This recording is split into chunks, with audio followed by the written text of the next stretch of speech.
Je veux être incroyablement clair. Tucker Carlson fait maintenant l'apologie et la promotion d'idéologies islamistes qui détruisent l'Amérique, tout en prétendant défendre l'Amérique d'abord. Ce n'est pas une exagération. Il cherche des excuses au terrorisme et honnêtement, c'est abject et dégoûtant. Nous devons toutes nous rappeler mutuellement ce que ce type soutient réellement. Mais d'abord, voici la preuve. Et vous remarquez, comme chez Daesh ou Al-Qaïda ou chez les extrémistes musulmans, ils viennent tous de là, comme des sociétés effondrées, pathétiques, dominées par des puissances coloniales.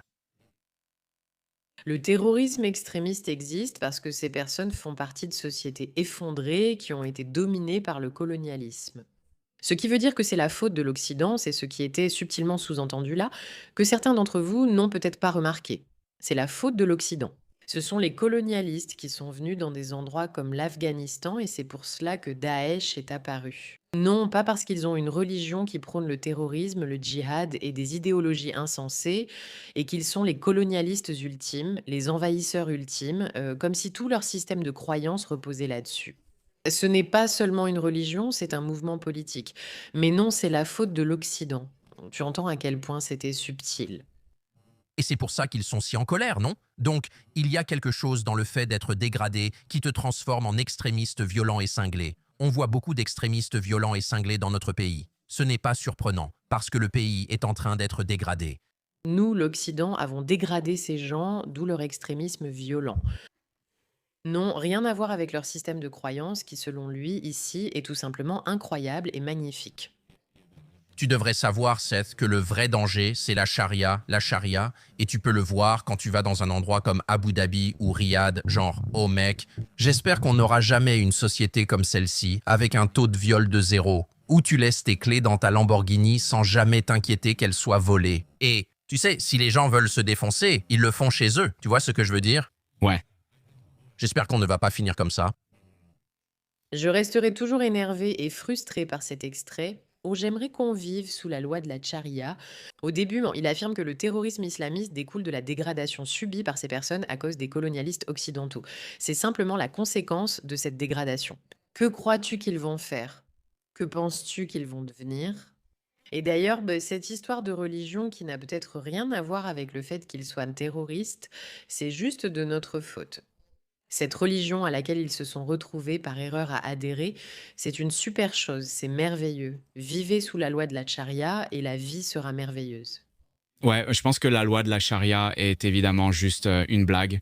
Je ne sais pas si beaucoup de gens croient vraiment à cette réalité. Et je veux dire, bien sûr, comme je l'ai dit, vous savez, je suis avocat, j'ai en fait étudié la philosophie du droit.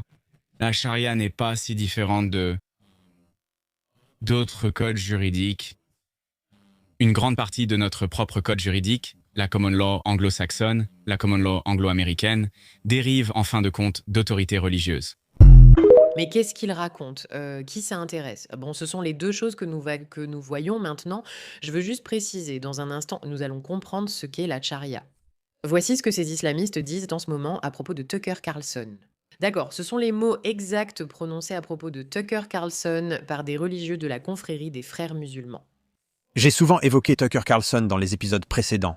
Et ouais, tu sais quoi? C'est quelqu'un d'important, on doit le suivre.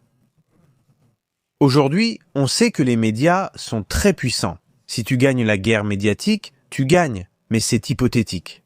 Nous avons remporté une victoire, on peut dire que nous l'avons fait, cette fois avec la Machatoufik d'Allah, grâce aux médias. Je pense que ce gars est le plus fort des médias actuellement. Je veux dire, des millions de vues. Chaque fois qu'il publie quelque chose, oh, c'est monétaire, comme les vues. Ce n'est pas seulement ça. Ce gars-là a une base très solide et beaucoup de followers. Et c'est un conservateur de la droite aux États-Unis. Oui, au Royaume-Uni et au Moyen-Orient.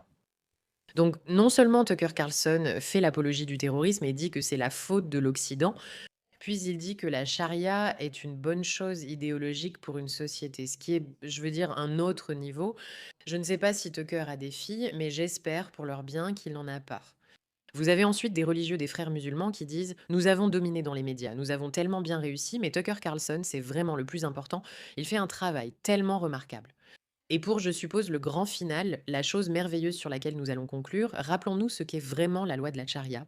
Cette chose merveilleuse que Tucker adore, qu'il veut imposer à l'idéologie américaine au nom de l'Amérique, L'homme à la barbe blanche, qui prétend avoir 55 ans, vient la chercher. Bien. Il a acheté Pawana pour 200 000 Afghani, un peu plus de 2 000 $ américains. Caché, Pawana gémit alors que sa mère la hante. Voici ta mariée, prends soin d'elle, dit le père de Pawana. Bien sûr, je prendrai soin d'elle, répond l'homme. Ses grandes mains attrapent sa petite silhouette. Pawana essaie de se dégager.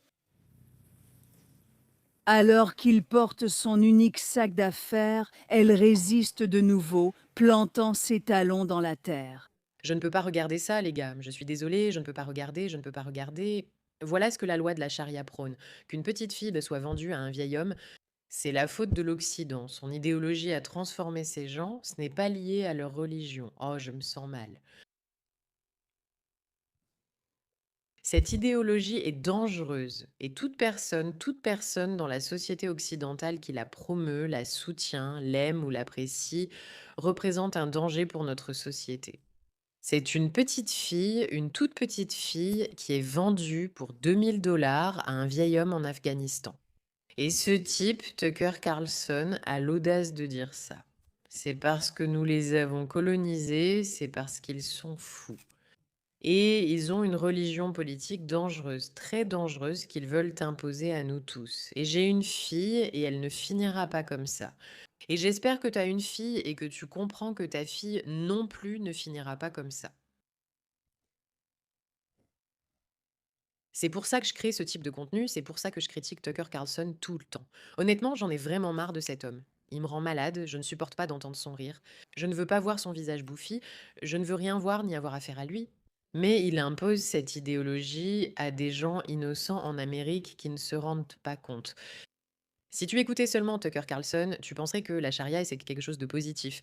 Tu serais convaincu par ses arguments parce qu'il est convaincant. Et ils sont subtils, ils ne sont pas évidents, et il est très facile de se laisser manipuler. C'est un homme dangereux, c'est un homme ignoble. Il soutient ça publiquement. Et il dirait non, la pédophilie, c'est juste les juifs, ou peu importe, toutes les horreurs que cet homme raconte, mais c'est bien l'idéologie qu'il promeut. Et je ne veux rien avoir à voir avec ça. Et je ferai vidéo après vidéo, et je le regarderai encore et encore, même si ça me donne la nausée de voir cet homme. Si cela signifie qu'une seule personne qui aurait pu être convaincue que la charia est une bonne chose ne le sera pas, alors nous verrons la vérité. Je ne sais pas si on doit finir cette vidéo car je n'arrive pas à la regarder. Mais peut-être que quelqu'un devrait regarder leur visage, peut-être que quelqu'un a besoin de voir ça, peut-être que quelqu'un a besoin de comprendre la menace à laquelle nous sommes confrontés. Le sort de ce petit enfant sans défense a été scellé. Litan, 9 ans, et Zéton, 4 ans, pour 1 000 $ américains chacun. Les journalistes ont demandé à Seyton pourquoi il le vendait. Parce que nous sommes une famille pauvre et que nous n'avons rien à manger, dit-elle. Tu as peur a-t-il demandé. Oui, j'ai peur. Une autre famille dans la province de Gore a emprunté de l'argent à leur voisin de 70 ans. Maintenant, ils réclament son argent, mais ils n'ont rien à lui rendre. Je ne peux pas regarder ça. Je suis désolée, les gars, je ne peux pas regarder. Vous voyez ces visages, vous voyez ces petites filles. C'est pour ça qu'on le fait, on les protège.